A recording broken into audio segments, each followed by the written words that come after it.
The first two acts of the Natlan Archon Quest series came out packed with an enormous amount of new story and lore revelations for us to learn, and a sizable portion of the lore presented has to do with the processes that govern Teyvat's struggle with the Abyss, which is some of the most meaningful kinds of lore if you ask me.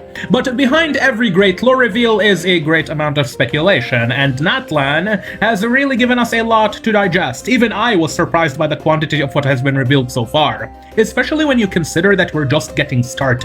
So to remedy that, I have decided to compile and organize all of that information into this video where I discuss the top 10 lore reveals from Acts 1 and 2 of the Natlan Archon Quest, ordered from least to most pertinent at the current moment.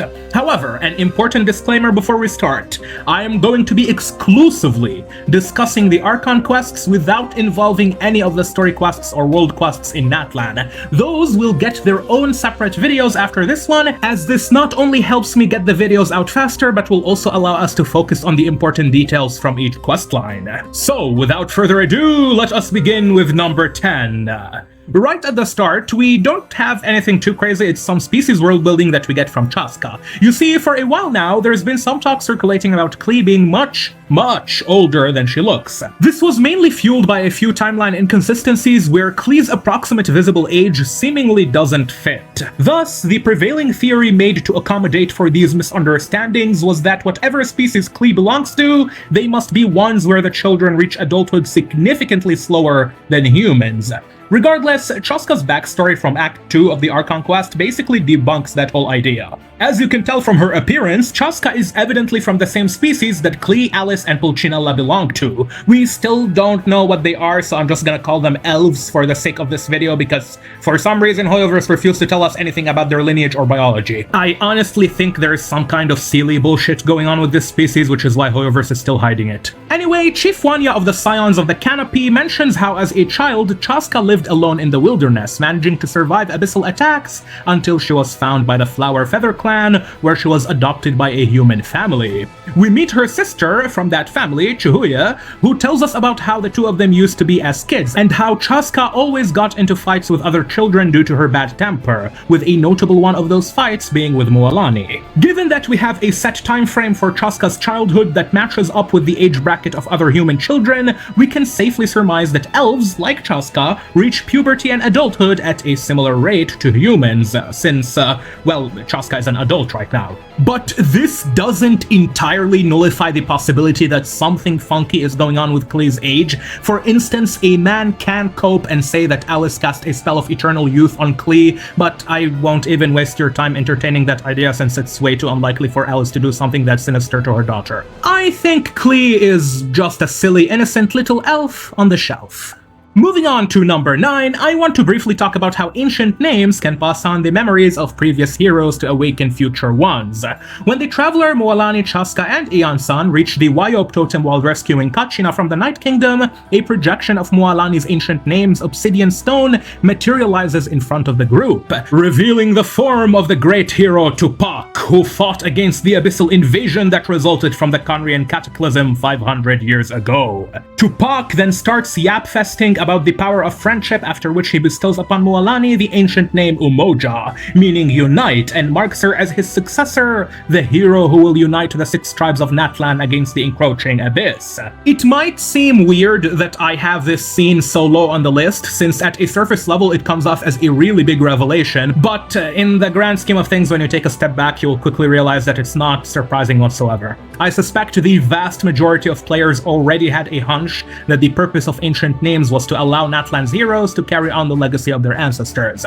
This concept has been getting teased ever since Genshin Impact's inception, with characters such as Tartaglia, so most people would have been prepared for it, especially those going into Natlan fresh from the world of Simulanka, which considerably expanded on this topic. Recall that the champions of Simulanka were each given names that allowed them to fulfill certain roles in the story, such as the king, the hero, and the forest fairy. Those names are titles, and at the end of the day, Kachina Machina likens ancient names to titles when explaining them for the first time to the traveler. Now, since we know the purpose of ancient names, let's talk about how they are forged, since that too was partially revealed during the Archon Quest. At the very end of Act 2, given their ability to purify the abyssal corrosion, Mavuika asks the traveler for their assistance in the upcoming conflict against the Abyss. In exchange, she offers the traveler the highest form of honor in Natlan to forge them an ancient name that would immortalize their deeds for all the years to come. What's interesting about these ancient names is that when they are forged, the name is carved into obsidian stones shaped like feathers. And that's a very intriguing form of imagery and symbolism. I am dead-ass serious when I say this. I can, and probably will, make an entire lore video purely dedicated to discussing obsidian. Trust me, there is a lot to say about this type of rock, both geologically and culturally. But alas, now is neither the time nor the place for it. What matters at the moment is why we're using obsidian and why the obsidian is shaped like a feather. So, let's break it down. The ancient names are carved into obsidian feathers, where the process of carving is the same as writing, and while it's true that feathers symbolize several things, one way in which feathers were commonly used in the past was as writing tools with ink. A quill. The rock that these names are written on, obsidian, is a type of volcanic glass that naturally forms from the rapid cooling of highly felsic lava that does not undergo nucleation, a vital process for the formation of mineral crystals. As you know, Natlan is a nation dominated by the power of the primal fire, also known as the Sacred Flame, and although volcanic lava isn't fire, both are significant sources of thermal energy, where ancient civilizations saw volcanic activity as a sign of Earth's primal forces, or the wrath of the gods. If we interpret the primal fire as the fundamental energy, or the life force that sustains everything, obsidian could symbolize a physical manifestation of this energy. And of course, there is also the more straightforward interpretation of feathers being symbolic of the Aztec god Quetzalcoatl, a creator deity whom I believe will become important in the Archon Quests to come. Sticking with the Archon Quests, we now have, at number 7, the purpose of the pilgrimage and the ability of the primal fire to revive the dead. The pilgrimage, being a tournament performed for the sake of gathering contending fires that are used to kindle the sacred flame and keep it burning, is something that I have talked about many times in the past, often equating the process to Focalors using the Trials of Fontaine in the opera epic class as means of harnessing enough indemnitium to execute herself. What I didn't talk about, or even consider, is that the pilgrimage also serves as a way for Natlan to select potential candidates who may succeed the Archon and take on the duty of reviving Natlan's fallen heroes using the sacred flame. Another property of the primal fire that I talked about previously in the context of Xbalanque is its ability to facilitate resurrection. The Pyro Archon can enter into the flame and resurrect those who fall in battle against the Abyss by fishing out their ancient names from the Night Kingdom. In fact, one of the reasons Mavuika offers the Traveler an ancient name is precisely so that she may be able to bring them back if they are to fall, which might honestly be foreshadowing the death of either the Traveler or Mavuika near the future. Or, who knows, perhaps both of them will be killed. This is Himiko we are talking about at the end of the day, so expect the worst from Hoyoverse. But what happens to those poor souls who cannot be revived from the sacred flame through the Ode of Resurrection? Well, that's precisely what I have at number 6, because the Archon Quest has also given us an answer to that. The biggest reason as to why the Primordial Sea posed a greater threat to Fontanians compared to the rest of Tevat's inhabitants is due to the fact that the people of Fontaine were Oceanids given human form by the goddess Egeria. Yet the Queen of all Waters could not create true human life, for the authority to do that was reserved only to the Primordial One. And so, she filled their vessels with primordial water as a substitute for blood. This meant that the Fontanians, if they were to come in contact with enough volume of primordial water, would dissolve in it, becoming one with the primordial sea. Now, humans don't exactly dissolve into the abyss, that's not what happens, yet I still find it very interesting that Mavuika utilizes liquid diffusion and advection as an analogy for what the abyss does to those in the Night Kingdom. Mavuika explains that the Night Kingdom is a domain akin to the Ley Lines, and due to the abyssal influence existing in it, those who stay too long will eventually lose their sense of self until they dissolve into the Sea of Souls, akin to a cup of water poured into a flowing river. Look, I won't divulge everything I have to say about this topic. I am gonna save the rest for another time in the future. However, if Fontanian Oceanids originated from the Primordial Sea and thus dissolved in it, while a kinda similar effect can happen to humans in the Abyssal Domain, then I wonder what this could imply about the relationship between humanity and the Abyss. Let that sink in. Speaking of humanity, Natlan also revealed something that I was not expecting at all. Both Mavuika and Xbalanque are humans. Well, not really. They are humans who possess divine power, which automatically creates a major distinction between them and ordinary humans, but at the very least, they belong to the human species. Mavuika tells the traveler that the first Pyro Archon was a mortal man who claimed a throne amongst the Seven and established the rules of Natlan, along with the framework through which ordinary people can ascend to the position of an Archon. The word Archon itself is Greek and simply means ruler, but in Gnosticism, an Archon is a more specific role. It refers to a group of malevolent spiritual beings who serve as rulers or gatekeepers of the material world. These Archons are agents of a creature known as the Demiurge, a false god that believes itself to be the one true, but in reality it is merely the creator of the material world. In Genshin, it's pretty obvious that the Demiurge is the primordial one, since based on what we have learned so far from the Conrians and Dragons, the primordial one, just like the Demiurge, is a false god, or an idol one might even say. The 7 Archons of Tevat are seen as divine rulers who can bestow visions upon the people with ambition strong enough to reach the heavens, marking them as allogenes for divine ascension. Interestingly, in Gnosticism, we see the polar opposite of this, where the Demiurge traps human souls in the physical world, and its Archons keep humans from realizing their divine spark. I won't labor this point too much, mainly because it's yet another topic that I plan on discussing in the not-so-distant future, but when it comes to the whole Gnostic idea of humans realizing their divine spark after attaining a Gnosis, Mavuika does say that when a human ascends to the divine throne, their inner flame is awakened. I don't know about you, but to me, inner flame in this context sounds a lot like the Gnostic divine spark. Anyway, now we are going to start talking about the real big hitters of this Archon Quest. Each one of these lore reveals is going to be getting an entire video of their own, starting with the reveal that the nation of Natlan never had stable and deep-rooted ley lines. One of the more confusing story details that got clarified during Act 2 of Natlan's Archon Quest was the meaning behind Mavuika's words when she says that the people of Natlan will forge their own fate with their blood. After what we have learned in the Archon Quest, I wonder if this fate she is talking about involves the creation of new independent ley lines for Natlan, since the nation lacks an intricate ley line system like the rest of Tevat. This compositional deficiency that Natlan suffers from marks it as the land most vulnerable to abyssal disasters, which is indeed the case as evident by the fact that its people are still battling the abyss to this day. Hold on though, how do you create new ley lines? That doesn't sound like an easy task, and well, yes, it isn't easy. It was never meant to be. But what matters is that it's possible.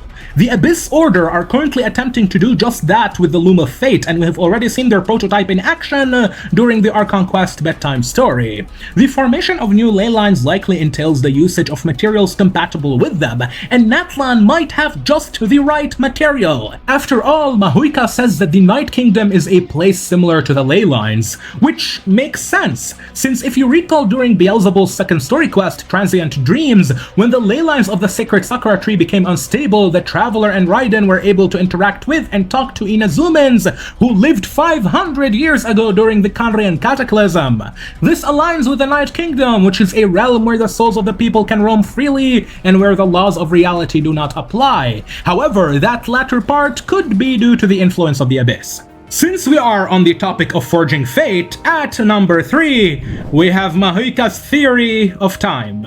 While talking with the Traveler, Mavuika says that most people perceive time as a linear concept, a straight line always moving forward where we cannot change the past or predict the future. She proposes a different theory of time, one where the past, present, and future all exist simultaneously. From that perspective, the future already exists, and the only reason we don't know about it is because it hasn't happened yet. Such a concept is known as eternalism, and it's more of a metaphysical theory of time that's practically unsubstantiated by any empirical evidence, as there are next to no mathematical models which can support it.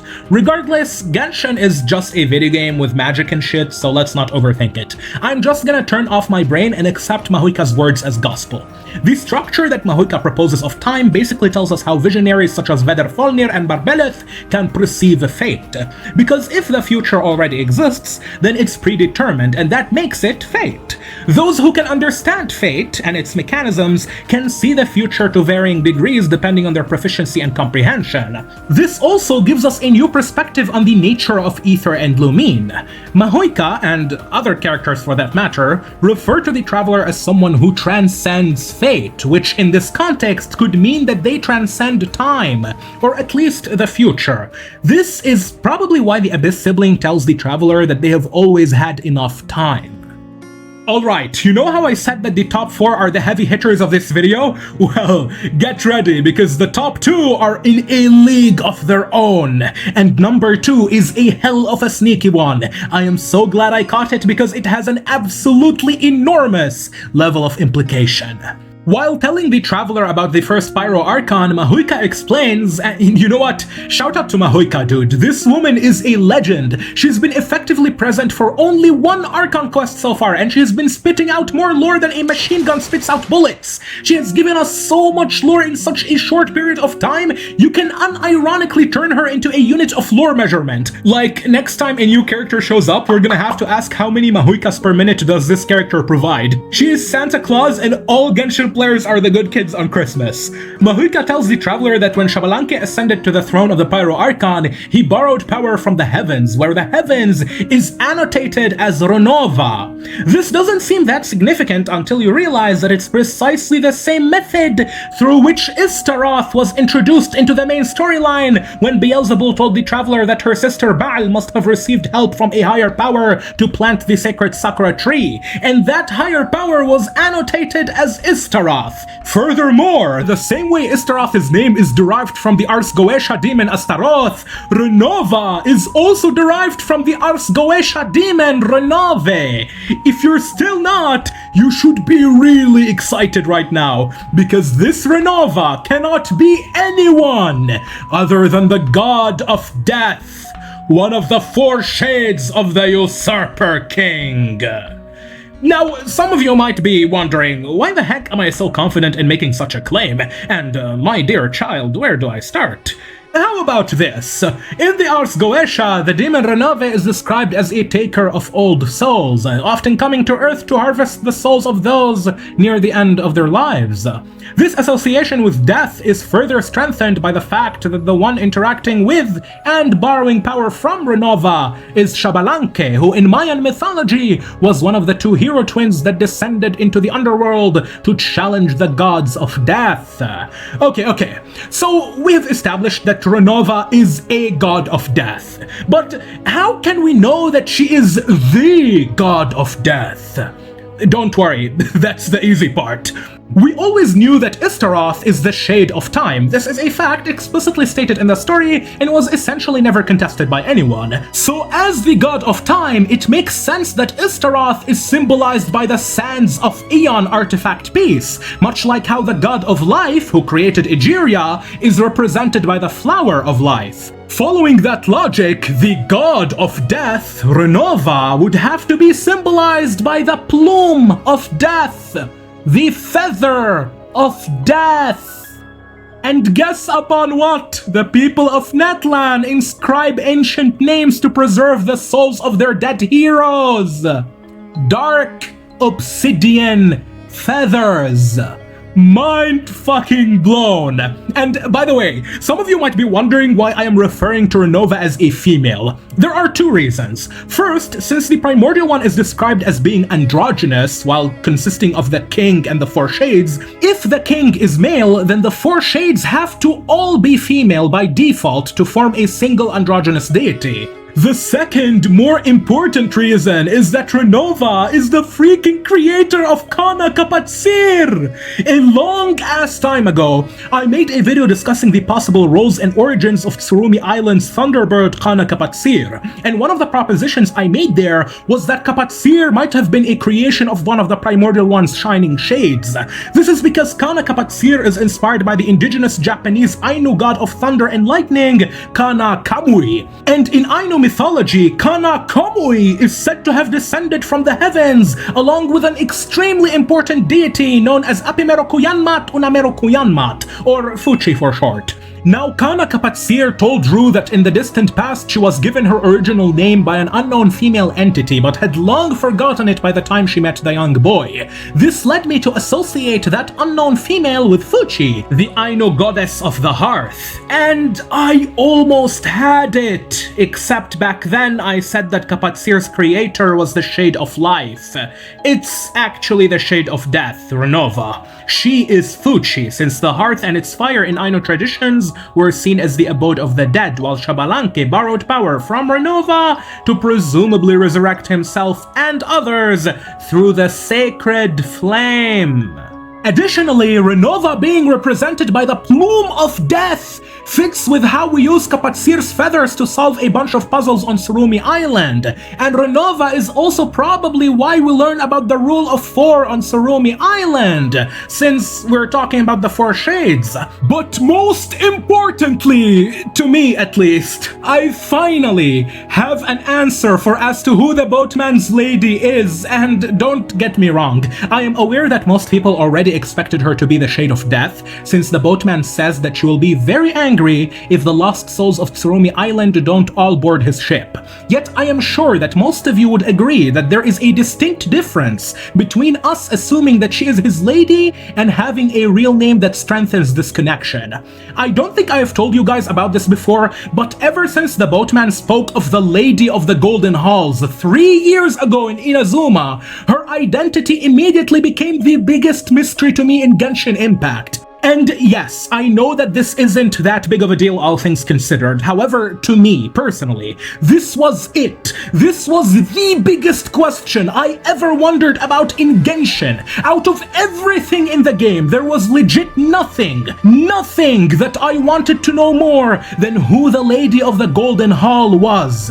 Every lore video I made, I would always have the Boatman's lady at the back of my mind just in case I find any clues about her. And after 3 years, we finally have a name to associate with her. Damn, it feels good. But do you know what would feel even better? If we get to see her conversation with Xbalanque during the upcoming Archon Quests. Hoyoverse, I am counting on you. Finally, at number 1. And what I consider to be the biggest lore reveal of not just the Archon Quest, but the entirety of patch 5.0. The Night Kingdom and the Empire of Dragons. When the party of heroes enter the Night Kingdom to save Kachina, they learn that everything in it was built long ago by an advanced civilization. In that era, the land of Natlan was dominated by an ancient empire ruled by dragons. Not Saurians, not Vishaps, we are talking about ancient dragons. Do you guys realize the level of insanity that's going on here? The potential with this is so big. We are not talking about a wildland ruled by magic lizards. This was an advanced empire that came into existence shortly after the collapse of the first civilization. These ancient dragons had language and machinery. Mind you, their machinery is not too dissimilar from what the Conrians made thousands of years later. I can think of 6 different videos that I could make about this topic just off the top of my head right now. We always knew that the ancient dragons ruled the world before humanity, but the general expectation was that they were giant magic lizards ruling over wilderness. But now we know that they had an advanced order that succeeded and potentially even preceded the first civilization of the Primordial One. And then you add on top of that the fact that the Hydro Sovereign Nouvellette was reincarnated in the image of a human, something that he himself doesn't understand, and then we have Morax, an extremely ancient god that looks like a dragon. I kid you not, this dragon civilization changes everything. It sheds a completely new light on the origins of Teyvat, since now you have to ask yourself, who the hell was the primordial one really? And what did they actually do to take the world of Teyvat from the dragons? For now, all I can say is this: the plot thickens. Alright, these were, as far as I can tell, the top 10 biggest lore reveals from Acts 1 and 2 of the Natlan Archon Quest series. And keep in mind, this video was only meant for what's in the Archon Quests. Don't worry though, I'll be going over the world quests sooner rather than later because oh boy, those are massive in their own right too. If you feel like I missed or excluded any other important details, then feel free to add them down in the comments. For instance, I could have talked more about the Wyob and the Sealies. As always, any cut content that didn't make it to the final version of the script will be uploaded on Patreon, so huge thanks to everyone who supports this channel, and thank you all for watching until the end. For now, I've been My Name for now, and I will catch you in the next one. Take care.